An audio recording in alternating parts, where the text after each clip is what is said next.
coração.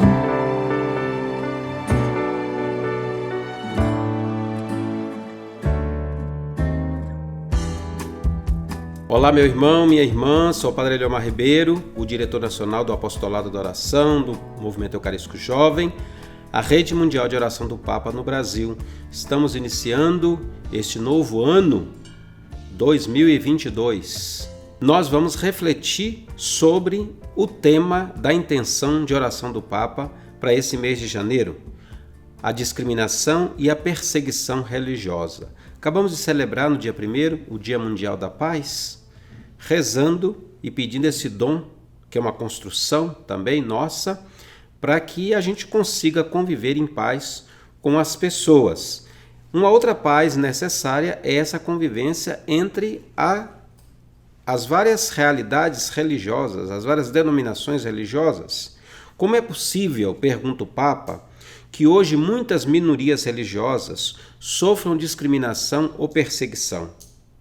Como é que nós, como sociedade moderna, permitimos que existam pessoas que são perseguidas simplesmente por professar publicamente a sua fé? O Papa diz que isso não somente é inaceitável, mas é também desumano, é algo insano. A liberdade religiosa não se limita à liberdade de culto, ou seja, a que se possa ter um culto no dia prescrito pelos livros sagrados, mas nos faz valorizar os outros em suas diferenças e reconhecê-los como verdadeiros irmãos. Como seres humanos, temos tantas coisas em comum que podemos conviver acolhendo as diferenças com a alegria de ser irmãos. E sabemos que uma pequena diferença, ou uma diferença substancial como a religiosa, não pode e não deve obscurecer a grande uniformidade de ser irmãos, a grande unidade de sermos irmãos. Então, o Papa nos convida para que a gente possa rezar pelas pessoas que sofrem discriminação e perseguição religiosa, para que elas encontrem nas sociedades em que vivem o reconhecimento e a dignidade que nasce de ser irmãos e de ser irmãs. Vamos ver o vídeo do Papa e depois nós continuamos o nosso bate-papo. ¿Cómo puede ser que actualmente muchas minorías religiosas sufran discriminaciones o persecuciones? ¿Cómo permitimos en esta sociedad tan civilizada que haya personas que sean perseguidas simplemente por profesar públicamente su fe?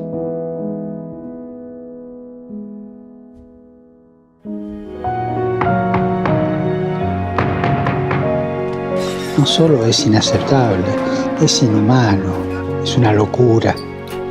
La libertad religiosa no se limita a la libertad de culto, es decir, a que puedan tener un culto el día que es prescrito por sus libros sagrados, sino que nos hace valorar al otro en su diferencia y reconocer en él a un verdadero hermano. Como seres humanos tenemos tantas cosas en común que podamos convivir acogiendo las diferencias con la alegría de ser hermanos. Y que una pequeña diferencia o una sustancial diferencia como es la religiosa no opaque la gran unidad de ser hermanos.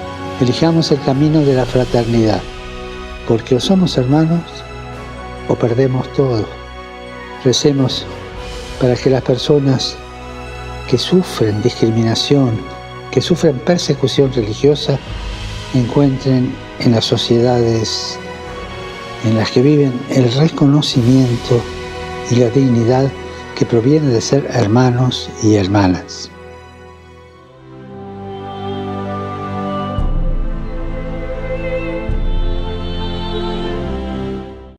No relatório do ano passado, a organização cristã Open Doors revelou que 340 milhões de cristãos foram perseguidos por causa de sua fé no ano de 2019 e de 2020.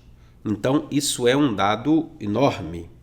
Ou seja, pela primeira vez, nos 29 anos de história dessa lista mundial de perseguição, Todos os países entre os 50 primeiros são classificados com nível muito alto de extrema perseguição. Os 11 países que lideram essa lista da perseguição são, na ordem, a Coreia do Norte, o Afeganistão, a Somália, a Líbia, o Paquistão, a Eritreia, o Iêmen, o Irã, a Nigéria, a Índia e o Iraque. O resto dos países com grande alta na perseguição estão localizados principalmente na África e na Ásia. No entanto, também há casos muito representativos na América, como é o caso da Colômbia, do México. Mais de 340 milhões de cristãos, portanto, sofreram altos níveis de perseguição por sua fé, representando 1 em cada 8 cristãos em todo o mundo. Além disso, nesse um ano que nós estamos considerando, de 2019 e 2020, 4.761 cristãos foram assassinados. 4.488 igrejas e edifícios cristãos foram atacados. 4.277 cristãos foram detidos sem julgamento, presos, sentenciados ou continuam na prisão. E 1.710 cristãos foram sequestrados. É claro que esse percentual, na África, sobretudo, é mais que o dobro da Ásia. Mas podemos perceber, que em relação, por exemplo, a essa perseguição, o país que ainda hoje persegue mais é a Nigéria. Na Nigéria, cada 10 cristãos são mortos, 10 cristãos são mortos, em média, diariamente, por causa das suas crenças religiosas. Se o número total dos cristãos assassinados por causa de sua fé aumentou 60% neste último período, nós encontramos isso sobretudo com assassinatos muito violentos, com perseguições. A perseguição afeta a forma grave de ver os cristãos, de ver os religiosos nos vários continentes. Na Ásia, por exemplo, 2 em cada 5 cristãos sofrem perseguição religiosa. Na América Latina, são 1 a cada 12. Na África, 1 em cada 6. De acordo com a pesquisa, as 8 principais causas de perseguição são: primeiro, a opressão islâmica; segundo, o nacionalismo religioso; terceiro, a opressão tribal; quarto, a hostilidade étnico-religiosa; quinto, o protecionismo denominacional; sexto, a opressão comunista e pós-comunista; sétimo, a intolerância secular; oitavo, a paranoia ditatorial; e nono e último, a corrupção organizada e o crime. Então nós percebemos aí, nessas principais causas da perseguição, como nós, o mundo inteiro, vive à mercê dessas realidades. Além disso, as casas, as igrejas que não estão registradas em muitos lugares no mundo, casas domésticas, como é o caso da África, como é o caso também da Ásia, como é o caso, por exemplo, da China, são muitas vezes invadidas e destruídas. O relatório indica também algumas boas notícias, como, por exemplo, que o governo do Sudão, na África, aboliu a pena de morte por apostasia, porque se aplicava a pena de morte por apostasia, que significava renunciar ao Islã. É claro que mudar uma Constituição é mais fácil do que mudar a mentalidade, a vida, de 6% dos cristãos que vivem no Sudão. Mas claro que com isso já é uma mudança substancial para eles.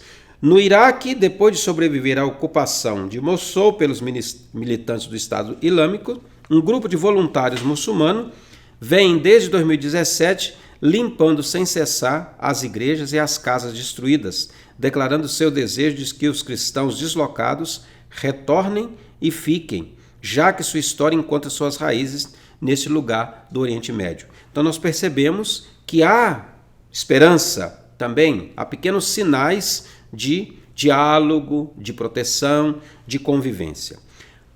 Comentando essa intenção do Papa, esse relatório, a Igreja do Brasil, nos seus representantes, e aqui faço eco das palavras de Dom Valmor, das palavras de Dom Sérgio, cardeal de Salvador, das palavras de Dom Odilo Scherer, o cardeal daqui de São Paulo, Dom Valmor como presidente da Conferência Episcopal.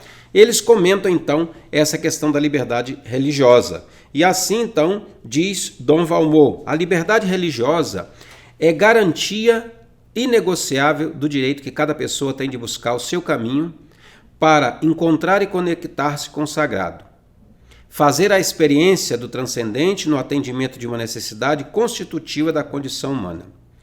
Assim, trata-se de uma necessidade humana, dimensão essencial da vida.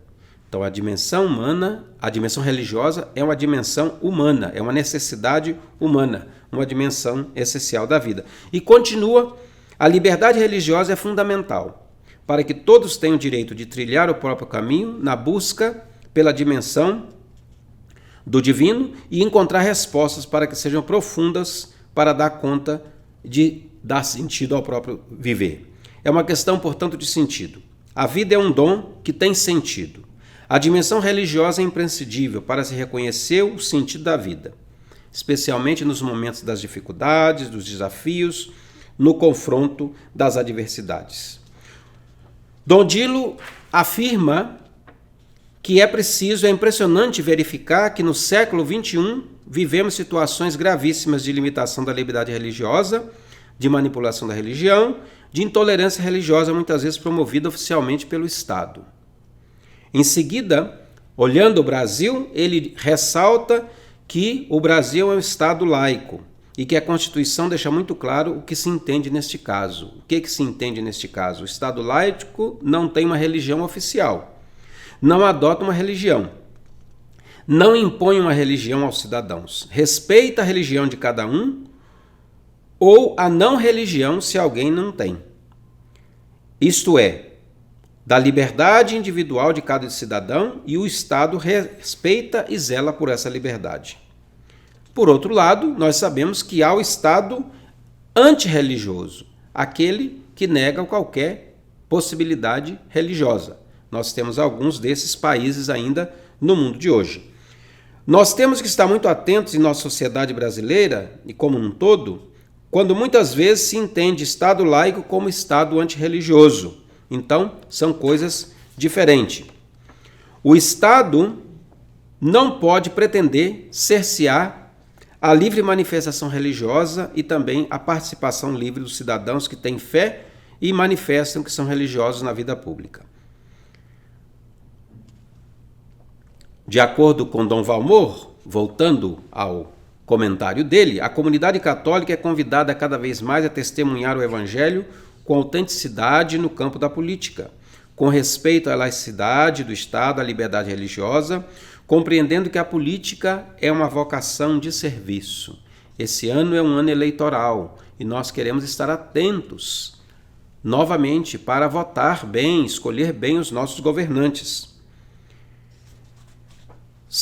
Finalizando, Dom Sérgio, o cardeal de Salvador, comenta que os casos de violência contra as religiões é muito grande e alertou que é importante olhar também para a nossa realidade local, porque as violações à liberdade religiosa não acontecem apenas em países ou situações mais distantes de nós.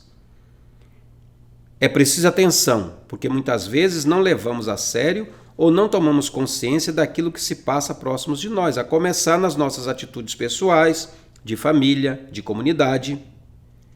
Fico imaginando Dom Sérgio, que hoje está na capital, chamada capital mais negra do Brasil, em que se convive também com uma diversidade religiosa muito grande e às vezes com preconceitos muito grandes contra o povo de santo, por exemplo, contra o candomblé, contra a umbanda, contra a macumba, contra todas essas novas expressões religiosas que começam a surgir hoje. Nós estamos defendendo, estamos a favor da vida, nós não podemos esquecer isso. As denominações religiosas todas, elas podem ser espaço, desde que elas não cerceiem a liberdade, desde que elas não impeçam que a vida seja vida, a gente poderia dizer que nesse panteão nós são nossos irmãos também. Para a gente não ficar fixado nisso de que o que pode e o que não pode, o que deve, o que não deve. Então, essa preocupação da intenção do Papa deste mês é para também converter o nosso coração. Termina Dom Sérgio e faço minha as suas palavras. Nossa atitude deve ser sempre de muito respeito, de diálogo, de busca de convivência fraterna, de convivência pacífica. É claro que não significa perda de identidade, de solução, da nossa identidade. Mas, ao contrário, exige respeito à própria identidade e à identidade religiosa do outro. Então rezemos com o Papa neste mês, pedindo essa capacidade de que os cristãos que são perseguidos nos seus países, por serem religiosos, sejam respeitados e valorizados na sua individualidade, na sua fé, no seu modo de celebrar e de viver. Um grande abraço e até a próxima semana. Sagrado coração do meu Jesus, oração ao Sagrado Coração de Jesus. Infinito de amor. Ó coração de Jesus, meu Salvador, que depois de ter derramado o vosso sangue na cruz até a última gota, imolai-vos todos os dias na missa. Eis-me diante de vós, desejando ardentemente corresponder aos apelos de vossa imensa caridade. Prometo empregar todos os esforços para que o vosso reino seja ampliado nas comunidades, nas famílias e nos corações de todos. Jesus, manso e humilde de coração, fazei o nosso coração semelhante ao vosso.